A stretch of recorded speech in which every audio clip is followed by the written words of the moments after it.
Welcome to Y.MGMT MBA. So in our previous class, we have completed GAP. It means Generally Accepted Accounting Principle. और आज की class में हम लोग accounting principles पढ़ेंगे। जैसा कि मैंने आपको बताया था कि गैप के अंदर ही सारे accounting principles, accounting standards, postulate, concept, conventions ये सब आ जाते हैं। तो आज हम लोग अकाउंटिंग प्रिंसिपल्स पढ़ेंगे। So let's start. Accounting principle अगर मैं आपको बेसिक लैंग्वेज में समझाऊं तो ये होता क्या है। अकाउंटिंग प्रिंसिपल एक ऐसे रूल्स, ऐसे गाइडलाइंस होते हैं जो हर कंपनी के लिए यूनिफॉर्म होते हैं। सो अकाउंटिंग प्रिंसिपल्स क्या होता है, जैसे कि मैंने आपको बताया कि अकाउंटिंग प्रिंसिपल्स में जो भी प्रिंसिपल्स होते हैं, जो भी हमारे लॉस होते हैं, हमारी गाइडलाइंस होती हैं, वो यूनिफॉर्म होती है। इसका मतलब ये, यूनिफॉर्मिटी का मतलब ये कि ये हर कंपनी में हर जगह इसको फॉलो किया जाता है। क्यों फॉलो किया जाता है? सो एज टू, अगर आप कंपेयर करना चाहें किसी भी पीरियड की, किसी भी मतलब डिफरेंट फाइनेंशियल ईयर के फाइनेंशियल रिपोर्ट्स को अगर आप कंपेयर करना चाहें तो इसमें क्या होती है, अगर आप सेम प्रिंसिपल्स अगर फॉलो किए जाएंगे एक ही कंपनी में या फिर डिफरेंट कंपनीज़ में भी, तो उससे क्या होंगे कि बहुत ईज़िली कंपैरिजन करना बहुत ईज़ी हो जाएगा, चाहे वो डिफरेंट कंपनीज़ के बीच में हो या फिर डिफरेंट पीरियड्स के बीच में, मतलब डिफरेंट फाइनेंशियल ईयर के बीच में हो।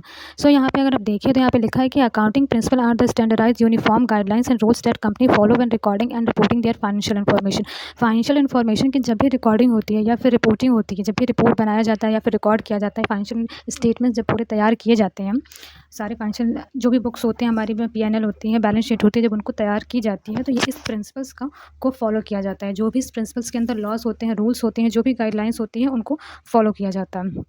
सो these principle ensure consistency, reliability and comparability of financial statement. अब जैसा कि मैंने आपको बताया कि अगर एक ही प्रिंसिपल, जो ये प्रिंसिपल्स कहाँ से निकल कर आए हैं, ये प्रिंसिपल्स हमारे गैप से निकल कर आए हैं। गैप जो कि मैंने आपको प्रीवियस वीडियो में कवर कराया था। जो भी अगर ये सारी प्रिंसिपल्स अगर कंपनीज में फॉलो की जाती हैं तो हम डिफरेंट कंपनीज के बीच में क्या कर सकते हैं, कंपैरिजन कर सकते हैं। डिफरेंट फाइनेंशियल ईयर्स के बीच में हम लोग क्या कर सकते हैं, कंपैरिजन कर सकते हैं। तो इससे क्या होगा कि कंपेयर करना आसान होता है। ठीक, इसी वजह से गैप ने एक ऐसा रूल लेकर आए कि कुछ ऐसे प्रिंसिपल्स बनाए गए, जो प्रिंसिपल्स फॉलो करना हर कंपनी के लिए, कुछ ऐसे प्रिंसिपल थे उसमें से जो कि ज़रूरी करती है कि उनको फॉलो करना ही है, और अगर वो फॉलो नहीं करते हैं तो उनको उसका रीज़न भी बताना पड़ेगा।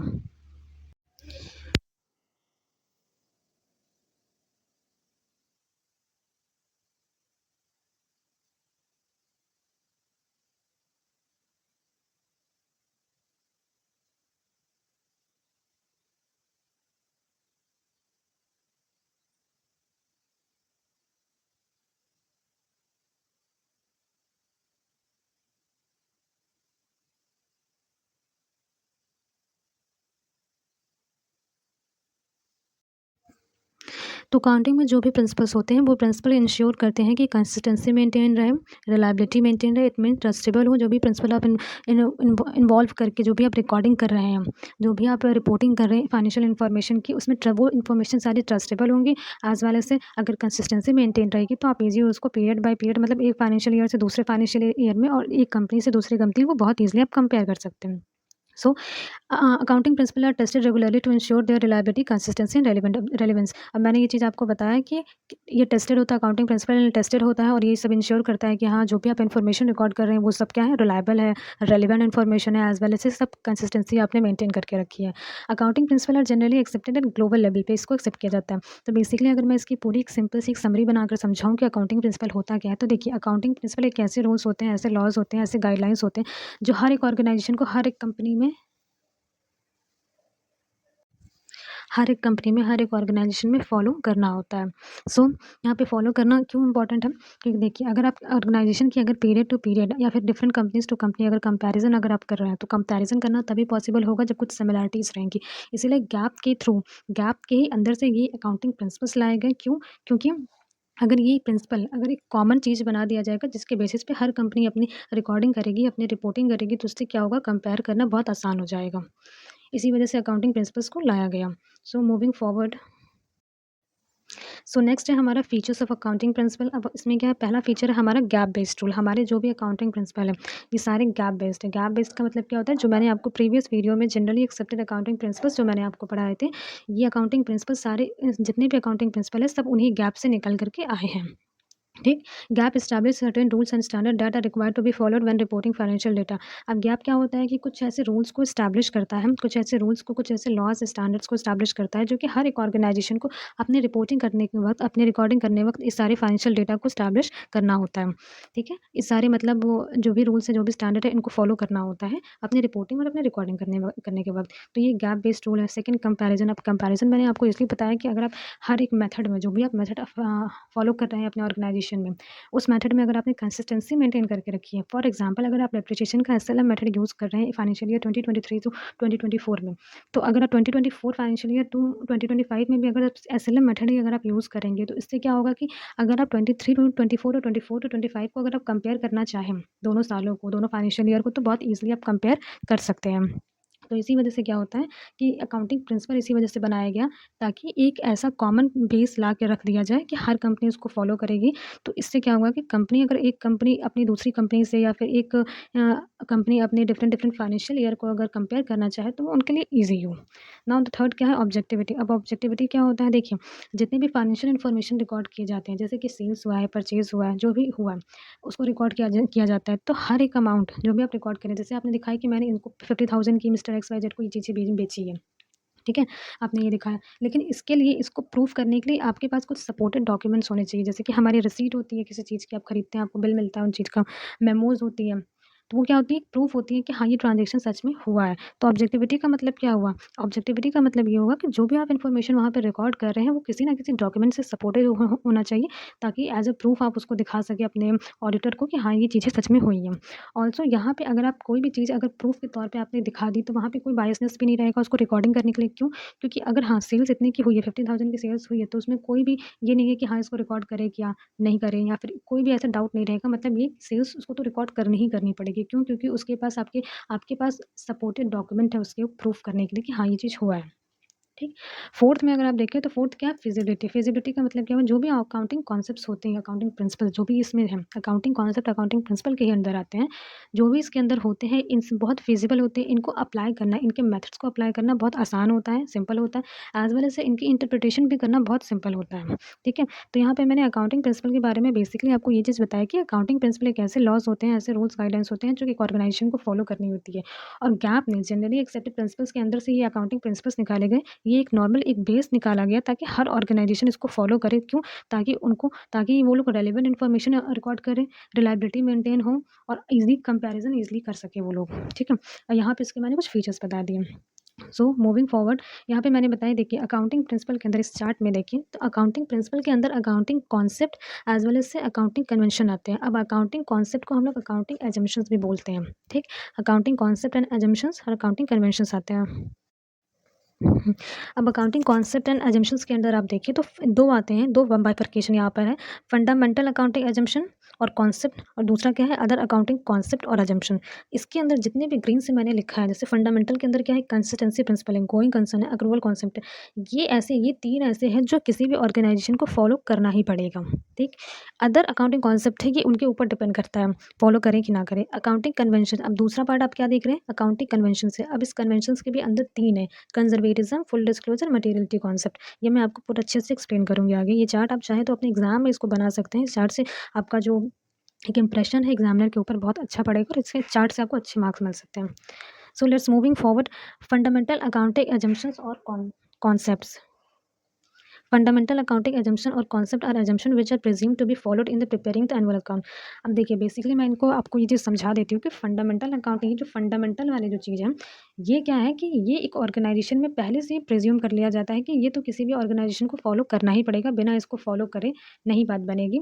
बाय डिफ़ॉल्ट ये हर ऑर्गेनाइजेशन को फॉलो करना ही पड़ता है। और कोई भी ऑर्गेनाइजेशन सपोज़ किसी भी रीज़न की वजह से अगर फॉलो नहीं करती है, ठीक है? अगर फॉलो नहीं करती है कोई भी प्रिंसिपल, यहाँ पे मैंने आपको 3 प्रिंसिपल्स बताए थे, तो उनको अपने फाइनेंशियल इन्फॉर्मेशन के नीचे ये चीज़, मतलब जो फाइनेंशियल डेटा बनकर आता है पूरा स्टेटमेंट, उसकी उसमें ये भी चीज़ें उनको मेंशन करना होता है कि उन्होंने कौन सी प्रिंसिपल नहीं फॉलो किया, और क्यों फ़ॉलो नहीं किया, मतलब उसका रीज़न भी बताना पड़ेगा और कौन से प्रिंसिपल उन्होंने फ़ॉलो नहीं किए उनको ये भी बताना पड़ेगा। जैसे हम लोग फुटनोट लिखते हैं ना, तो उनको उसमें वहाँ पे ये चीज़ भी बताना पड़ेगा। Those entity who are not following these assumption they have to disclose why and which assumption they are not following. जैसे कि मैंने आपको बताया कि जो भी एंटिटी इस असम्पशंस को फ़ॉलो नहीं करती है, उनको ये चीज़ बताना पड़ता है कि उन्होंने कौन से असम्पशंस को फ़ॉलो नहीं किए हैं और क्यों नहीं किए हैं। ठीक, accounting practices can be change. अब देखिए अकाउंटिंग प्रिंसिपल, जैसे कि मैंने आपको ये बताया कि फंडामेंटल अकाउंटिंग असम्पशंस जो होते हैं, जो कॉन्सेप्ट होते हैं, इसमें 3 हुए और इन 3 को फ़ॉलो करना बहुत ज़रूरी होता है हर ऑर्गेनाइज़ेशन के लिए। और कोई ऑर्गेनाइज़ेशन अगर नहीं करना चाहती इसको फ़ॉलो, तो उनको उसका रीज़न भी बताना पड़ता है। लेकिन अगर कोई ऑर्गेनाइज़ेशन नहीं करना चाहती अगर फ़ॉलो, तो वो कुछ ऐसे सर्टेन कंडीशन है जिस कंडीशन में वो चेंज कर सकती है। कैसे? If law of accounting standard require, जैसा कि अकाउंटिंग स्टैंडर्ड के लॉ में ही अगर चेंज आ जाता है, तो उनके उस समय वो क्या करते हैं, वो चेंज कर सकते हैं। वो अपने अकाउंटिंग कॉन्सेप्ट जो फ़ॉलो कर रहे थे, वो चाहे तो वो चेंज कर सकते हैं। अगर कोई कानून ही बदल गया, अगर सपोज़ अगर कानून ही बदल दिया गया, तो आपको तो अपने ऑर्गेनाइज़ेशन में चीज़ें बदलनी ही पड़ेंगी। पहला रीज़न ये है। दूसरा रीज़न ये है कि the change will result in a more meaningful presentation. अगर आपको लगता है कि सपोज़ फॉर एन एग्ज़ाम्पल आपका डेप्रिसिएशन का मेथड, आप आज तक एसएलएम मेथड लगा रहे थे और आपको लगता है कि आपको डब्ल्यूडीवी मेथड से ज़्यादा प्रॉफ़िट हो रहा है, ज़्यादा फ़ायदा हो रहा है। तो अगर आपको लगता है कि हाँ, मैं डब्ल्यूडीवी लगाऊँगा, मतलब अपने कॉन्सेप्ट, अपने प्रिंसिपल आप अगर आप चेंज करेंगे अपने असम्पशन और उससे आपको बहुत ज़्यादा बेनिफिट मिल रहा है, तब आप कर सकते हैं। लेकिन उसका आपको रीज़न भी डिस्क्लोज़ करना होगा कि हाँ, आपने अगर चेंज किया है तो क्यों किया है चेंज। नाउ थर्ड है, if the entity adopt alternative practices and disclose reason to adopt. देखिए, अगर एंटिटी जो है, जो भी ऑर्गेनाइजेशन है, अगर किसी अल्टरनेटिव प्रैक्टिस में, मतलब अल्टरनेटिव चीज़ों की अगर डीलिंग में अगर चली जा रही है, उनका दूसरा उन्होंने अपना एक ऑपरेशन सेट कर लिया है कि वो किसी और फील्ड में वो काम करना उन्होंने अगर शुरू किया है, किसी और ऑपरेशन में वो इंडल्ज होना अगर उन्होंने शुरू किया है, तो उसका रीज़न उनको डिस्क्लोज करना होगा कि हाँ, मैं अब दूसरे ऑपरेशन स्टार्ट किया हूँ, मैं ये करता हूँ। और एज़ वेल एज़ उससे क्या होगा, अगर वो दूसरे ऑपरेशन में अगर इंडल्ज हो जाते हैं, तो वो चाहे तो अपने जो भी असम्पशंस फ़ॉलो करते हैं, वो चेंज कर सकते हैं। बस ये है बशर्ते कि उनको ये चीज़ बताना पड़ेगा कि उन्होंने क्यों चेंज किया है, बस इस चीज़ का रीज़न बताना पड़ेगा। तो यहाँ पे 3 ऐसे कंडीशन है जहाँ पे अकाउंटिंग प्रैक्टिसेस को चेंज की जा सकती है। पहला, अगर लॉ बदल जा रहा है तो। दूसरा, अगर उनको लगता है कि मुझे इस मेथड से फ़ायदा नहीं हो रहा है, मैं दूसरा वाला अडॉप्ट करूँगा तो मुझे ज़्यादा फ़ायदा होगा। तो और तीसरा ये चीज़ है कि अगर वो दूसरे ऑपरेशंस में अगर वो इंडल्ज हो जाते हैं तो। ठीक, लेट्स मूविंग फॉरवर्ड। यहाँ पे फंडामेंटल अकाउंटिंग असम्पशन और कॉन्सेप्ट है, जैसा मैंने आपको बताया था, ये 3 होते हैं। पहला गोइंग कंसर्न होता है, दूसरा कंसिस्टेंसी होता है, तीसरा अक्रूवल कॉन्सेप्ट। अब इसको मैं एक-एक करके आपको एक्सप्लेन करूँगी। देखिए, गोइंग कंसर्न कॉन्सेप्ट क्या होता है? गोइंग कंसर्न कॉन्सेप्ट के अकॉर्डिंग ये प्रिंसिपल ये बताती है, ये कॉन्सेप्ट ये बताता है कि जब भी आप कोई बिज़नेस एस्टैब्लिश करते हैं, सपोज़ मिस्टर ए ने एक बिज़नेस एस्टैब्लिश की जिसका नाम है XYZ, तो यहाँ पे ये माना जाता है कि मिस्टर ए हमेशा ये मानकर चलेंगे कि उनका जो बिज़नेस है XYZ, ये साल दर साल चलता रहेगा। उनका बिज़नेस वो ये नहीं सोचेंगे कि उनका बिज़नेस कभी बंद होगा। सपोज़ फॉर एग्ज़ाम्पल कि अगर उनको कोई अगर कॉन्ट्रैक्ट अगर उनको लेना है, जो कि नेक्स्ट ईयर के लिए उनको कॉन्ट्रैक्ट लेना है। सपोज़ कोई कॉन्ट्रैक्ट लेना है जो कि नेक्स्ट ईयर उनका उसका कंस्ट्रक्शन वो स्टार्ट होगा। सपोज़ XYZ एक कंस्ट्रक्शन कंपनी है और उसको कॉन्ट्रैक्ट लेना है और वो कंस्ट्रक्शन 1 साल बाद स्टार्ट होगा। तो मिस्टर ए कभी ये चीज़ नहीं सोच सकते कि हो सकता है कि मेरा जो बिज़नेस है, मेरा ऑर्गेनाइज़ेशन दूसरे साल बंद हो जाए। वो ये चीज़ नहीं सोच सकते हैं। वो हमेशा ये सोच के चलेंगे कि मेरा ऑर्गेनाइज़ेशन चलता ही रहेगा, चलता ही रहेगा। ठीक? तो वहाँ पे वो कॉन्ट्रैक्ट के जो भी पैसे होंगे वो आराम से वो ले सकते हैं। ठीक? सेकंड क्या है, कंसिस्टेंसी कॉन्सेप्ट है। कंसिस्टेंसी कॉन्सेप्ट में जैसा आपको मैंने ये बताया कि यहाँ पर ये माना जाता है कि जो भी आप मेथड अपने ऑर्गेनाइजेशन में आप फॉलो कर रहे हैं, सपोज़ डेप्रिसिएशन लगाने के लिए आपने डब्ल्यूडीवी मेथड आप फॉलो कर रहे हैं, तो आपको हर साल, हर फाइनेंशियल ईयर में आपको सेम ही आपको मेथड अप्लाई करना पड़ेगा। इस कॉन्सेप्ट का मतलब ये है कि जो भी आपने एक बार स्टार्ट किया फॉलो करना, उसको आपको हर साल फॉलो करना पड़ेगा। और कब आप चेंज कर सकते हैं, ये चीज़ भी मैंने, ये 3 पॉइंट्स मैंने आपको लास्ट वाले स्लाइड में आपको कवर करा दिया। ये क्यों करना पड़ता है, क्यों? क्योंकि अगर आप डिफरेंट पीरियड्स को अगर आप कवर करना क्या बोलते हैं, कंपेयर करना चाहते हैं, अगर डिफरेंट पीरियड्स को अगर आप कंपेयर करना चाहते हैं, जैसे एक फाइनेंशियल ईयर से दूसरे फाइनेंशियल ईयर को अगर आप कंपैरिजन करना चाहते हैं, तो इससे वो आप ईज़िली कंपेयर कर सकते हैं। क्यों? क्योंकि अगर आपने सेम मेथड अप्लाई किए हैं, तो ज़ाहिर-सी बात है कि कंपैरिजन करना भी आसान होगा। अगर सिमिलैरिटी किसी चीज़ में अगर रहेगी, तभी तो आप कंपेयर करेंगे। जब 2 चीज़ें अलग-अलग ही रहेंगी, तो उसमें क्या कंपेयर करने लायक रहेगा, है ना? अगर आप डिफरेंट कंपनीज़ को भी अगर कंपेयर करना चाहें, तब भी आप कर सकते हैं। क्यों? क्योंकि अकाउंटिंग प्रिंसिपल्स सबके लिए सेम है। ठीक? थर्ड क्या है, अक्रूवल कॉन्सेप्ट। अब अक्रूवल कॉन्सेप्ट में क्या होता है? अक्रूवल कॉन्सेप्ट ये कहता है कि जो भी ट्रांज़ैक्शन आप कर रहे हो, भले उसमें आप जो भी आपने डील की, भले उसमें आपने कैश का एक्सचेंज किया हो चाहे ना किया हो, आपकी जो भी डीलिंग हुई है वो क्रेडिट पे हुई है या कैश पे हुई है, दोनों आपको रिकॉर्ड करना है। मतलब जितने भी क्रेडिट ट्रांज़ैक्शन आप कर रहे हैं, क्रेडिट ट्रांज़ैक्शन भी आपको रिकॉर्ड करने उतने ही मस्ट है जितना आप कैश ट्रांज़ैक्शन रिकॉर्ड करते हैं। फॉर एग्ज़ाम्पल अगर आप मिस्टर एक्स से फर्नीचर परचेज़ करते हैं, तो इसकी ट्रांज़ैक्शन कैसे होगी? जैसे मिस्टर एक्स ने फर्नीचर आपको दिए, तो आपने परचेज़ क्या किया? फर्नीचर।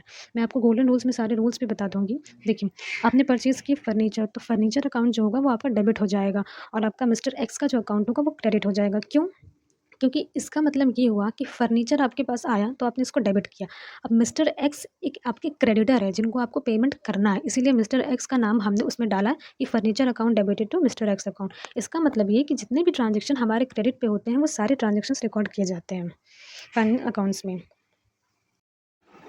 अब मैं आपको अदर अकाउंटिंग एजम्पशंस बताऊँगी। अदर अकाउंटिंग एजम्पशंस में पहला आता है business entity concept. Business entity concept आपका ये कहता है कि जो बिज़नेस का ओनर है और जो हमारी ऑर्गेनाइज़ेशन का एक मॉडल है, मतलब ऑर्गेनाइज़ेशन और बिज़नेस का ओनर ये 2 एक सेपरेट चीज़ होते हैं। मतलब जो ऑर्गेनाइज़ेशन जिसने एस्टैब्लिश किया, सपोज़ जैसे कोई ऑर्गेनाइज़ेशन मैंने शुरू किया, तो मैं अलग हूँ और हमारा ऑर्गेनाइज़ेशन जो है वो अलग है। मतलब ये 2 लोगों को, मतलब कि देखा जाए ऑर्गेनाइज़ेशन एक एंटिटी है, इसको सेपरेट ट्रीट किया जाएगा और जो उसका ओनर है वो एक पर्सन है, उसको सेपरेट ट्रीट किया जाएगा। जो ऑर्गेनाइज़ेशन का ओनर होता है वो एक तरीके से ऑर्गेनाइज़ेशन के लिए as a creditor he treat किया जाता है। फॉर एन एग्ज़ाम्पल, सपोज़ जैसे कि हम मेरी एक ऑर्गेनाइज़ेशन है और मैं वहाँ पे फर्नीचर बनाकर बेचती हूँ। मैंने फर्नीचर अगर 20,000 की फर्नीचर अगर सेल की है, तो वो 20,000 क्या होगा, मेरे ऑर्गेनाइज़ेशन के नाम पर मेरे ऑर्गेनाइज़ेशन में आएगा। ठीक। अब मैं चाहूँगी कि मुझे अपनी बेटी की फ़ीस अगर पे करनी है, तो मैं वो पैसे तो मेरे ही, मैं अगर ऐसा सोच रही हूँ कि वो पैसे तो मेरे ही हैं, मैं ऑर्गेनाइज़ेशन से 20,000 रुपए निकाल के अपनी बेटी की फ़ीस पे कर देती हूँ। तो जो भी ड्राइंग्स होता है, ये जो कॉन्सेप्ट है ये मैं आपको नेक्स्ट वीडियो में समझा दूँगी। ड्राइंग्स का मतलब क्या होता है कि जब कोई भी ओनर अपने ऑर्गेनाइज़ेशन से पर्सनल यूज़ के लिए पैसे जब निकालता है तो उसको ड्राइंग्स बोलते हैं। तो जब भी मैं अपने ऑर्गेनाइज़ेशन से कुछ भी पैसे उसके निकालूँगी, वहाँ से कोई भी पैसा, कितना भी पैसा अगर निकालूँगी, तो मुझे उतना पैसा अपने ऑर्गेनाइज़ेशन में वापस रखना भी पड़ेगा। क्यों? क्योंकि यहाँ पे ऑर्गेनाइज़ेशन और जो ओनर है ऑर्गेनाइज़ेशन का, 2 अलग-अलग एंटिटी उसको ट्रीट की जाती है। मैं अलग हूँ, मेरा ऑर्गेनाइज़ेशन अलग है, मैं अपने ऑर्गेनाइज़ेशन के लिए एज़ अ क्रेडिटर काम करूँगी। ठीक? तो बिज़नेस एंटिटी कॉन्सेप्ट का मतलब यही होता है कि दोनों चीज़ें अलग-अलग होती हैं। नाउ सेकंड क्या है, मनी मेजरमेंट कॉन्सेप्ट। अब मनी मेजरमेंट कॉन्सेप्ट में क्या होता है, यहाँ पे ये कहा जाता है कि जितने भी ट्रांज़ैक्शन मनी के टर्म्स में हम लोग एक्सप्रेस कर सकते हैं, मनी के फॉर्म में हम लोग दिखा सकते हैं, वो सारे ट्रांज़ैक्शन को हमें अपने रिकॉर्डिंग में रिकॉर्ड करना होगा, हमें अपने फाइनेंशियल रिकॉर्ड्स में रिकॉर्ड करना होगा। जितने भी ऐसे ट्रांज़ैक्शन जो मनी के फॉर्म में एक्सप्रेस किए जा रहे हैं, उनको रिकॉर्ड करना मस्ट है। जितने भी ट्रांज़ैक्शन मॉनेटरी टर्म्स में हैं, वो सारे ट्रांज़ैक्शन रिकॉर्ड करना क्या होते हैं, मस्ट होते हैं। थर्ड है अकाउंटिंग पीरियड कॉन्सेप्ट। अब अकाउंटिंग पीरियड कॉन्सेप्ट क्या है, जैसे आपने ऑर्गेनाइज़ेशन अपना स्टार्ट किया। अब ऑर्गेनाइज़ेशन स्टार्ट करने के बाद कभी ऐसा तो होगा नहीं कि आपका ऑर्गेनाइज़ेशन साल दर साल बस चलता रहे, आपको कोई मतलब नहीं है कि वहाँ पे कितना प्रॉफिट जनरेट हो रहा है, कितना शेयर होल्डर्स के वेल्थ मैक्सिमाइज़ेशंस हो रहे हैं कि नहीं हो रहा है, प्रॉफिट हो रहा है कि लॉस हो रहा है, कितना एक्सपेंसेस हो रहा है, कितना इनकम हो रहा है। ऐसा तो होगा नहीं कि आपको उससे मतलब नहीं होगा। तो यहाँ पर कहा गया, इस प्रिंसिपल के मतलब इस असम्पशन के अंदर ये चीज़ कहा गया है कि यहाँ पे एक फ़िक्स किया जाएगा, एक ऐसा टाइम पीरियड फ़िक्स किया जाएगा जिस टाइम पीरियड के बाद 1 साल का पूरा जो ब्यौरा होता है, पूरी जो एक होता है ना कि पूरा एक फाइनेंशियल रिपोर्ट तैयार किया जाएगा कि हमारे ऑर्गेनाइज़ेशन में कितना उसको प्रॉफ़िट हो रहा है, कितना लॉस हो रहा है, कितने इनकम हो रहा है, कितने एक्सपेंसेस हो रहे हैं। एक-एक फाइनेंशियल ईयर ऐसे बनाया जाएगा। अब फाइनेंशियल ईयर इसी वजह से, इसी कॉन्सेप्ट के अकॉर्डिंग फाइनेंशियल ईयर बनाया गया है कि फाइनेंशियल ईयर के एंडिंग में बैलेंस शीट तैयार की जाती है, पी-एन-एल अकाउंट तैयार की जाती है। क्यों?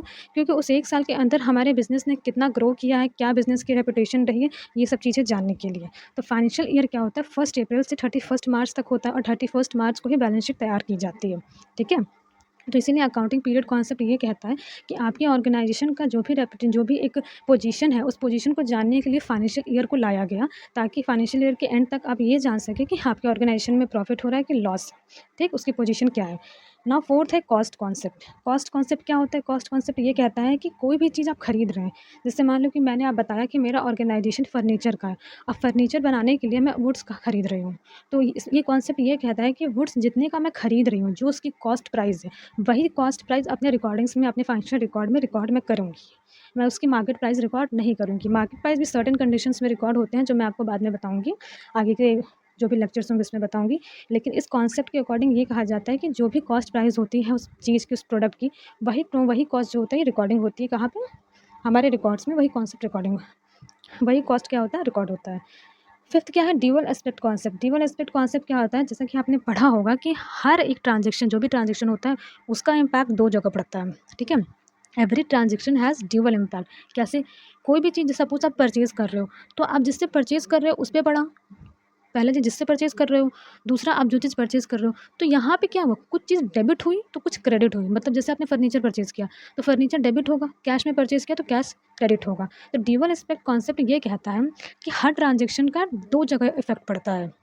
कुछ अगर डेबिट होगा तो कुछ क्रेडिट होगा, और इसी से निकल कर आया कि asset is equals to liability plus capital. अब कैपिटल क्या चीज़ है? देखिए, शेयर होल्डर्स जो भी पैसे लगाते हैं, मतलब कहने का मतलब एक बिजनेस का ओनर जो भी पैसे लगाते हैं, शेयर होल्डर को हटाइए, बिजनेस का ओनर जो भी पैसे लगा के अपने बिजनेस को स्टार्ट करता है, वो होता है कैपिटल। तो liability plus capital is equals to asset. तो ड्यूअल एस्पेक्ट कॉन्सेप्ट में यही कहा जाता है कि हर एक ट्रांजेक्शन का जो इम्पैक्ट होता है वो 2 जगह पड़ता है। Revenue recognisation concept, revenue recognisation concept के अकॉर्डिंग ये कहा जाता है कि हम रेवेन्यू तभी रिकॉर्ड करेंगे अपने फाइनेंशियल रिकॉर्डिंग में जब हम उसको रिकॉग्नाइज कर लेंगे तब।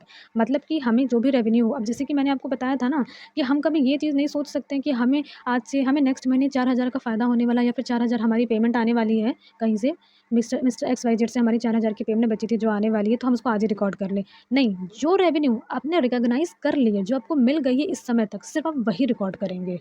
ऐसा नहीं होगा कि आपको फ्यूचर में कोई रेवेन्यू मिलने वाला है और उसकी रिकॉर्डिंग आपने आज से कर ली। ठीक। 7th है हमारा मैचिंग कॉन्सेप्ट। मैचिंग कॉन्सेप्ट क्या कहता है? तो ये कॉन्सेप्ट ये कहता है कि जो भी आप रेवेन्यू अर्न कर रहे हैं, एक अकाउंटिंग पीरियड में जो भी आप रेवेन्यू अर्न कर रहे हैं, उस अकाउंटिंग पीरियड में जितने भी एक्सपेंसेस हुए हैं, वो दोनों इक्वल होने चाहिए। इसका मतलब रेवेन्यू और एक्सपेंसेस दोनों इक्वल आने चाहिए। सपोज़ फॉर एन एग्जांपल, अगर आप सैलरी दे रहे हैं अपने एम्प्लॉय को 20,000, आपका एक एम्प्लॉय है, आपने उसको 20,000 की सैलरी दी, तो आप एक्सपेंस में कितना शो करेंगे? 20,000 शो करेंगे, और आप कहीं न कहीं से तो 20,000 अर्न भी कर करे होंगे, तो कहीं न कहीं से तो वो रेवेन्यू आपका आया ही होगा। ना, तो आपका यहाँ पे क्या शो हुआ कि हाँ, जैसे आप रेंट दे रहे हैं, इलेक्ट्रिसिटी बिल दे रहे हैं, तो जो आप रेवेन्यू शो कर रहे हो, आप पैसे दे रहे हो, तो वो ऑर्गेनाइजेशन में पैसे कहीं न कहीं से तो आए होंगे, तभी तो आप दे रहे हैं। वो आप रेवेन्यू में तो शो कर ही रहे हो, लेकिन जब आप पीएनएल अकाउंट बनाओगे तो वहाँ पे जो हम लोग रेंट शो करते हैं, हम लोग इलेक्ट्रिसिटी ये सब जो शो करते हैं, ये सब में भी आप वो अमाउंट शो करोगे। इसका मतलब ये कि एक अकाउंटिंग पीरियड में जो आपका रेवेन्यू होता है, जो आपका एक्सपेंस होता है, उस इस एक अकाउंटिंग पीरियड में वो दोनों आपके सेम होने चाहिए, ठीक? 8th क्या है? Verifiable objective concept. इसमें ये कहा जाता है कि जितने भी ट्रांज़ैक्शंस आप रिकॉर्ड कर रहे हैं अपने फाइनेंशियल बुक में आप रिकॉर्ड कर रहे हैं, वो हर ट्रांज़ैक्शन किसी न किसी डॉक्यूमेंट से सपोर्टेड होना चाहिए। मतलब आपने अगर परचेज़ की कोई चीज़, तो उसकी एक प्रॉपर रिसीट होनी चाहिए जो एज़ अ प्रूफ काम करेगा ऑडिटर के सामने कि हाँ, ये चीज़ हुई है, तो ये इसका मेरे पास प्रूफ है कि हमने ये चीज़ परचेज़ की है और इतने दाम में की है, ठीक है? तो वेरीफाइएबल ऑब्जेक्टिव का मतलब तो समझ ही रहे, वेरीफाई का मतलब समझ रहे हैं ना? वेरीफाई करने के लिए कोई चीज़ चाहिए होती है ना, जैसे कि हम लोग फ़ोन का जब वेरिफ़िकेशन करते हैं, जैसे यूट्यूब चैनल पे जब हम लोग वेरिफ़िकेशन करते हैं, तो वहाँ पे क्या आता है, वीडियो वेरिफ़िकेशन आता है, या फिर आप अपनी कोई आईडी दीजिए। तो इससे क्या होता है, इससे कन्फर्म होता है कि हाँ, ये जो इंसान इस चैनल को यूज़ कर रहा है वो यही है। इससे ये कन्फर्म होता है ना जब आप वीडियो वेरिफ़िकेशन करें तो। तो इसी वजह से हर एक ट्रांज़ैक्शंस का जो आप रिकॉर्ड करते हैं, तो उसको सपोर्ट करने के लिए कोई ना कोई डॉक्यूमेंट की ज़रूरत होती है, ताकि उसका एज़ अ प्रूफ़ की तरह वो काम करें। तो यहाँ पे मैंने सारे कॉन्सेप्ट आपको बहुत अच्छे से क्लियर कर दिए। सो let's moving forward. Accounting conventions. अब जैसे कि मैंने आपको कॉन्सेप्ट एंड अजम्पशंस के बारे में बता दिया, अब मैं अकाउंटिंग कन्वेंशंस के बारे में बताऊंगी। देखो, अकाउंटिंग कन्वेंशंस अगर मैं आपको बेसिक लैंग्वेज में समझाऊँ, तो ये इसके अंदर जो भी रूल्स एंड रेगुलेशन है, मतलब कि ये ज़रूरी नहीं है कि आप फॉलो करें ही, ठीक है? अब देखिए, मैंने जो आपको यहाँ पे रूल्स एंड रेगुलेशंस बोले, ये रूल्स एंड रेगुलेशंस कोई स्पेसिफाइड नहीं, कहीं टेस्टेड नहीं है। इसके अंदर जो रूल्स एंड रेगुलेशन जो आप समझ रहे हैं ना कि हाँ, किसी ऑर्गेनाइजेशन ने दिया, गैप ने दिया है, तो वो वाले रूल्स रेगुलेशन नहीं। यहाँ पे ये कहा जाता है, कॉमन सेंस से जो चीज़ हमें लगा कि हमें ऑर्गेनाइजेशन में फ़ॉलो करनी चाहिए, हमें लगा कि हाँ, हम रिकॉर्डिंग कर रहे थे, हमें ऐसा लगा कि हम ये चीज़ भी अपने ऑर्गेनाइजेशन में फ़ॉलो कर सकते हैं, ठीक है? कॉमन सेंस से मुझे लगा कि मैं ये चीज़ फ़ॉलो कर सकती हूँ। अब मैंने अपने लिए उसको एक रूल बना दिया कि मैं ये चीज़ अपने ऑर्गेनाइजेशन में फ़ॉलो करूँगी। तो ये चीज़ जो है, अब ये मेरे कहने से हर कंपनी तो फ़ॉलो नहीं करेगी ना। ये बस इतना कहा जाता है कि ये क्या चीज़ है कि इसको फ़ॉलो कर भी सकते हैं, नहीं भी, ज़रूरी नहीं है कि आप इसको फ़ॉलो करें ही। ठीक है? ऐसी कोई प्रथा नहीं है कि जैसे कि मैंने प्रिंसिपल्स में आपको बताया कि ये एकदम ज़रूरी है कि करें, जैसे मैंने आपको फंडामेंटल प्रिंसिपल में बताया। तो अकाउंटिंग कन्वेंशंस क्या होते हैं, ये आपके कॉमन सेंस से डेवलप होते हैं। आप कोई काम कर रहे हैं, आपको उस चीज़ का अनुभव हो रहा है कि हाँ, ये चीज़ कर रही हूँ, तो मुझे लग रहा है कि अगर ऐसा भी कुछ होता तो बहुत आसानी होती। ठीक है? तो इसमें क्या हुआ कि मैंने वो कॉमन सेंस से वो डेवलप किया ये चीज़। अब मुझे ये चीज़ लग रहा है कि अगर ऐसी चीज़ें होती तो मुझे ज़्यादा आसानी होती। ठीक है? तो उसको हर ऑर्गेनाइज़ेशन नहीं उसको फ़ॉलो करेगी। आप मतलब अपने ऑर्गेनाइजेशन में आप उसको फ़ॉलो कर सकते हैं, लेकिन ये प्रथा नहीं बन गई कि वो हर ऑर्गेनाइजेशन ही फ़ॉलो करेगी। अब जैसे मैं आपको यहाँ बताऊँ, accounting convention are custom or generally accepted practice which is adopted either by general agreement or common consent among accountant across the world. देखिए, यहाँ पे अकाउंटिंग कन्वेंशन क्या है, एक कॉन्सेप्ट है, और जनरली एक्सेप्टेड प्रैक्टिसेस है, मतलब क्या जनरल में एक साधारण ही, मतलब हम लोग प्रैक्टिस कर रहे हैं, हम लोग देख रहे हैं कि हाँ हम ये काम कर रहे हैं तो मुझे लग रहा है कि ये चीज़ और इम्प्रूव की जा सकती है, तो उसको मैंने यूज़ करना स्टार्ट कर दिया, ठीक है। और इधर ये अडॉप्ट किया गया है bye general agreement or common consent. अब जैसे कि मैं हम 4-5 लोग मिलके काम कर रहे हैं, या फिर मेरी ऑर्गेनाइजेशन है और मेरी कोई पूरी मेरी पार्टनर्स हैं, मैंने कहा कि हमें इस चीज़ को इस तरीके से डील करना चाहिए, तो ये हमें लगा। अब हमारे लगने से दुनिया भर की ऑर्गेनाइजेशन तो इसको फॉलो नहीं करेंगी ना, हमें लगा कि हम कर सकते हैं तो हम उस चीज़ को करेंगे। तो कॉमन कंसेंट हुआ ना कि हाँ 4 लोग थे, हमारा एक कॉमन कंसेंट हुआ, म्यूचुअल अंडरस्टैंडिंग के साथ बना कि ये चीज़ हम कर सकते हैं।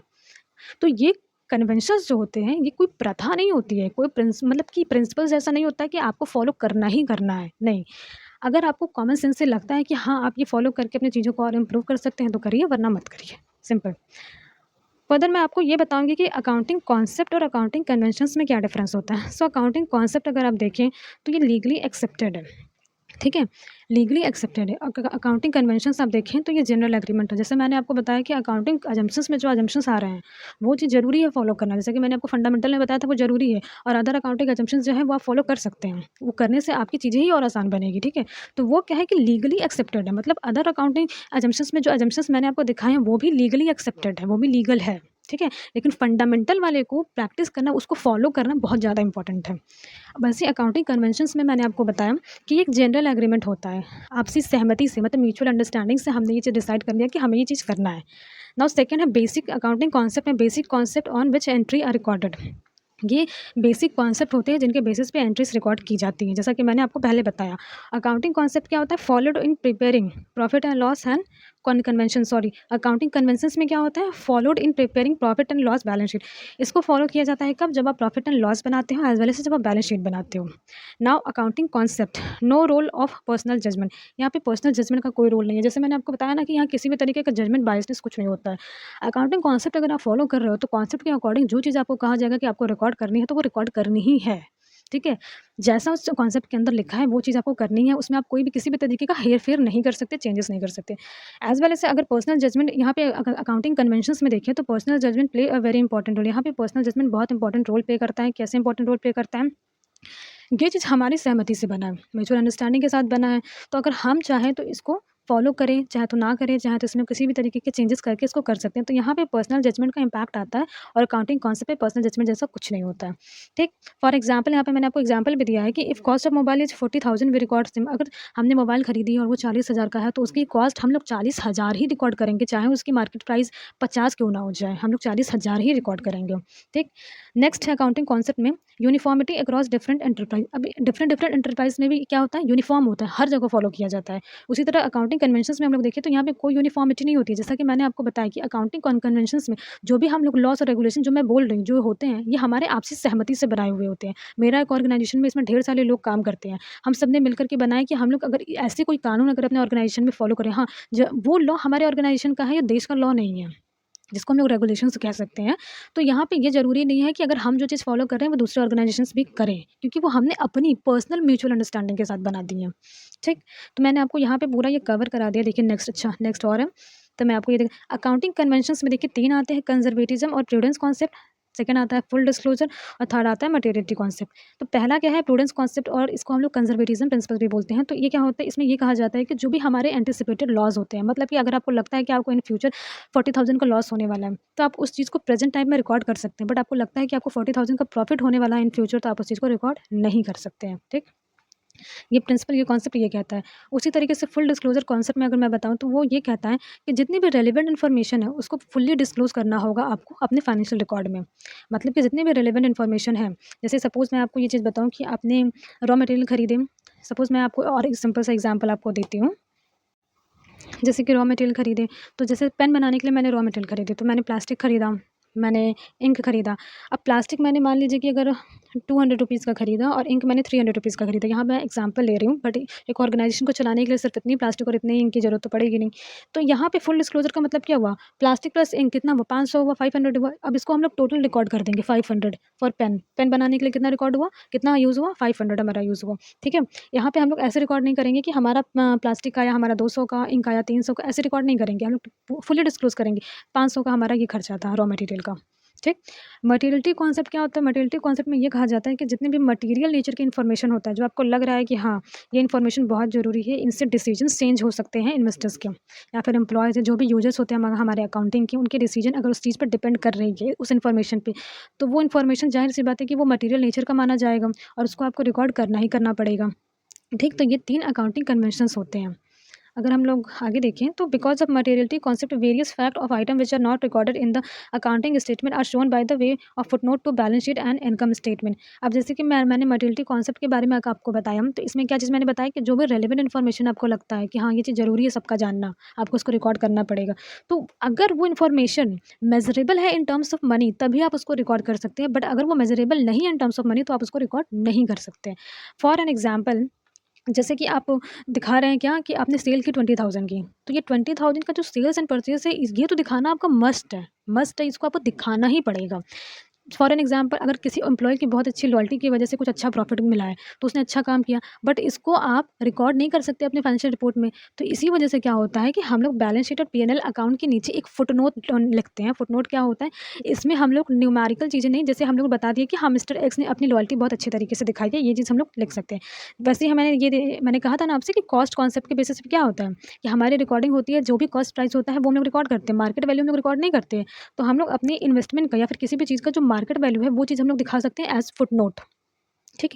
उसी तरह कंटिंजेंट लायबिलिटी भी हम लोग दिखा सकते हैं फुटनोट में। क्यों? अब कंटिंजेंट लायबिलिटी का मतलब क्या होता है? कंटिंजेंट लायबिलिटी का मतलब ये होता है वो लायबिलिटीज़ जो इन फ्यूचर इनकर हो सकती हैं। मतलब अभी इन फ्यूचर वाले इनकर हो सकती है। जैसे सपोज़ जैसे आपने किसी प्रोडक्ट पे वारंटी दिया है, इन फ्यूचर आप वारंटी है कि हाँ 4 साल का 10 साल का इस चीज़ पे वारंटी है। ठीक? तो आप वो चीज़ मेज़रेबल तो नहीं कर सकते ना मनी के टर्म्स में, तो उसको आप क्या करोगे फुटनोट में दिखा दोगे। कंटिंजेंट लायबिलिटी ऐसी लायबिलिटी होती है जो अराइज़ हो सकती है इन फ्यूचर में। ठीक? आपने कोई ऐसा काम किया जो इल्लीगल है, अब आपको डर लग रहा है कि हाँ, उस चीज़ पे कोई केस कर सकता है, तो आप इस चीज़ को अपने रिकॉर्डिंग में तो रिकॉर्ड नहीं कर लोगे, उसको दिखाओगे ना फुटनोट के टर्म्स में, फुटनोट में दिखाओगे, मेज़रेबल तो नहीं है ना मनी के टर्म्स में। तो यहाँ पे क्या होता है फुटनोट क्या होता है? फुटनोट बेसिकली ये वो चीज़ें होती हैं जो चीज़ हमने रिकॉर्ड नहीं कर सकते अपने फाइनेंशियल स्टेटमेंट में, अपने बैलेंस शीट में और पी&एल अकाउंट में अगर रिकॉर्ड नहीं कर सकते, तो उनको एक सिंपल सा स्टेटमेंट के टर्म्स में हमें बैलेंस शीट और पी&एल के नीचे दिखाना होता है। तो यहाँ पे मैंने आपका आज पूरा अकाउंटिंग प्रिंसिपल कवर करा दिया है, अकाउंटिंग कॉन्सेप्ट, अकाउंटिंग कन्वेंशन सब आपका मैंने कवर करा दिया। तो बेसिकली अगर मैं आपको इसको पूरा रिकैप करूँ तो देखिए है क्या चीज़, देख लेते हैं आगे कुछ है तो नहीं। अकाउंटिंग प्रिंसिपल क्या होता है? अकाउंटिंग प्रिंसिपल में कोई भी लॉस है ना कोई भी गाइडलाइंस है, वो एक कंपनी को दिए जाते हैं, एक बना दिए गए हैं एक ऑर्गेनाइजेशन के लिए फॉलो करने के लिए कि ये आपको फॉलो करना ही क्यों? ताकि आपकी एक रेलेवेंसी मेंटेन रहे, ताकि आप ईज़िली कंपेयर कर सको, कंसिस्टेंसी आपकी पूरी अच्छे से मेंटेन रहे। सबसे मोस्ट इम्पोर्टेंट कंपेयर करना बहुत आपके लिए आसान हो जाए, ठीक है? तो ये एक ऐसे प्रिंसिपल होते हैं कि एक ऐसे स्टैंडर्ड यूनिफ़ॉर्म गाइडलाइंस होते हैं। यूनिफ़ॉर्म क्यों? हर ऑर्गेनाइजेशन इसको फॉलो करती है इस वजह से, ठीक है? हर ऑर्गेनाइजेशन को फॉलो करना मस्ट होता है इस वजह से। तो उसके बाद मैं अगर आपको बताऊँ तो मैंने फीचर्स ऑफ अकाउंटिंग प्रिंसिपल्स आपको पढ़ाए। फीचर्स ऑफ अकाउंटिंग प्रिंसिपल में मैंने आपको ये बताया कि अकाउंटिंग प्रिंसिपल एक गैप बेस्ड रूल है। यहाँ पे कंपेयर करना बहुत आसान हो जाएगा अगर इन प्रिंसिपल्स को फॉलो करेंगे तो। यहाँ पे ऑब्जेक्टिविटी है, कैसे बायसनेस यहाँ पे नहीं है। एज़ वेल एज़ अगर इन्फॉर्मेशन आप रिकॉर्ड करते हो तो उनके ऊपर आपको एक सपोर्टेड डॉक्यूमेंट रखना पड़ेगा एज़ अ प्रूफ। फिजिबल है, यूज़ करना सिंपल है और एज़ वेल एज़ इंटरप्रिटेशन भी प्रिंसिपल्स के थ्रू करना बहुत सिंपल है। तो अगर हम लोग देखें यहाँ पे मैंने आपको ये चीज़ भी बता दिया, इसका पूरा एक चार्ट दे दिया है, जो चार्ट आप लोग अपने एग्ज़ाम में यूज़ करना प्लीज़। देखिए मैंने अपने एग्ज़ाम में यूज़ नहीं किया था, लेकिन मैं आपको सजेस्ट करूँगी कि आप अपने एग्ज़ाम में इसको यूज़ करना, क्योंकि इसको यूज़ करने से पिक्चर बहुत क्लियर हो जाती है कि हाँ, असम्पशन्स में क्या आते हैं, कॉन्सेप्ट में क्या आते हैं। आपके कॉन्सेप्ट एंड असम्पशन एक होते हैं, कन्वेंशंस में आपके क्या आते हैं, कन्वेक्शंस में। तो ये सब क्या होता है आपका, मैंने सेपरेट कर करके आपको दिया है, ठीक है। फर्दर मैंने इसको आपको पूरा ये चीज़ बता दिया। फंडामेंटल अकाउंटिंग क्या होता है, ये हर ऑर्गेनाइजेशन को फॉलो करना ही पड़ता है। ये पहले से ही प्रिज्यूम्ड है कि हर ऑर्गेनाइजेशन इसको फॉलो करेगी, और अगर वो फॉलो नहीं करती है तो उनको रीज़न देना पड़ता है कि वो क्यों फॉलो नहीं कर रही है, क्या रीज़न है, कौन से प्रिंसिपल वो फॉलो नहीं कर रही है। कुछ ऐसे सर्टेन कंडीशंस होते हैं जिसमें वो अपनी अकाउंटिंग प्रैक्टिसेस चेंज कर सकती है, ठीक। उसके बाद हम लोग देखिए तो यहाँ पे फंडामेंटल अकाउंटिंग प्रिंसिपल्स भी कुछ हैं, जिसमें 3 है। तो पहला क्या है, going concern, consistency, accrual concept, ठीक है। तो ये पूरी मैंने आपको अच्छे से एक्सप्लेन कर दी है। अदर अकाउंटिंग एजेंसीज में भी कुछ है, और अकाउंटिंग कन्वेंशंस में, कन्वेक्शंस में अगर आप देखिए कन्वेक्शंस में, तो यहाँ पे क्या है, कन्वेंशन में क्या है कि इसमें ये कहा जाता है कि ये कोई प्रथा नहीं है कि आपको फॉलो करनी ही करनी है, कोई मस्ट नहीं है कि फॉलो करनी ही करनी है। इसके अंदर जो रूल्स बना दिए गए हैं, अपने मन से बना दिए गए हैं, ऑर्गेनाइजेशन ने अपने एक्सपीरियंस के बेसिस पे, अपने प्रैक्टिसेस के बेसिस पे उनको जो लगा कि हाँ, ऐसा हम लोग कर सकते हैं, तो ये हमने बना दिया। ये किसी चीज़ ये टेस्टेड मतलब ये टेस्टेड तो है, टेस्टेड हो गए ये, क्योंकि उन्होंने कहीं न कहीं इसकी कमी देखकर ही इसको बनाया, टेस्टेड तो हो गए। बट ये कोई बहुत बड़े ऑर्गेनाइजेशन के थ्रू, गैप के थ्रू, आईएफआरएस के थ्रू, आईएएस के थ्रू ये उनके तरफ से नहीं इसको सपोर्ट किया गया है कि आप ये दे सकते हैं। इसलिए इसको फ़ॉलो करना हर ऑर्गेनाइज़ेशन के लिए ज़रूरी नहीं है। जिसको लगा कि हम अपने ऑर्गेनाइज़ेशन में कर सकते हैं वो करे, नहीं तो ना करे। ये कोई प्रथा नहीं है कि आपको करनी ही करनी है फ़ॉलो। इसमें मैंने आपको डिफ़रेंस इसके बता दिए, कॉन्सेप्ट एंड कन्वेंशन के डिफ़रेंस आपको बता दिए। कन्वेंशन में भी 3 आते हैं, ठीक? और बेसिकली मैंने आपको फुटनोट की भी मीनिंग बता दी। सारे कॉन्सेप्ट मैंने आपको यहाँ पे क्लियर करा दिए हैं। Thank you for giving your precious time and please like, share and subscribe. किसी भी तरीके की कोई भी अगर आपको प्रॉब्लम हो, कोई भी डाउट हो तो प्लीज़ फ्री टू आस्क। आप कमेंट में कुछ भी पूछ सकते हैं। Thank you.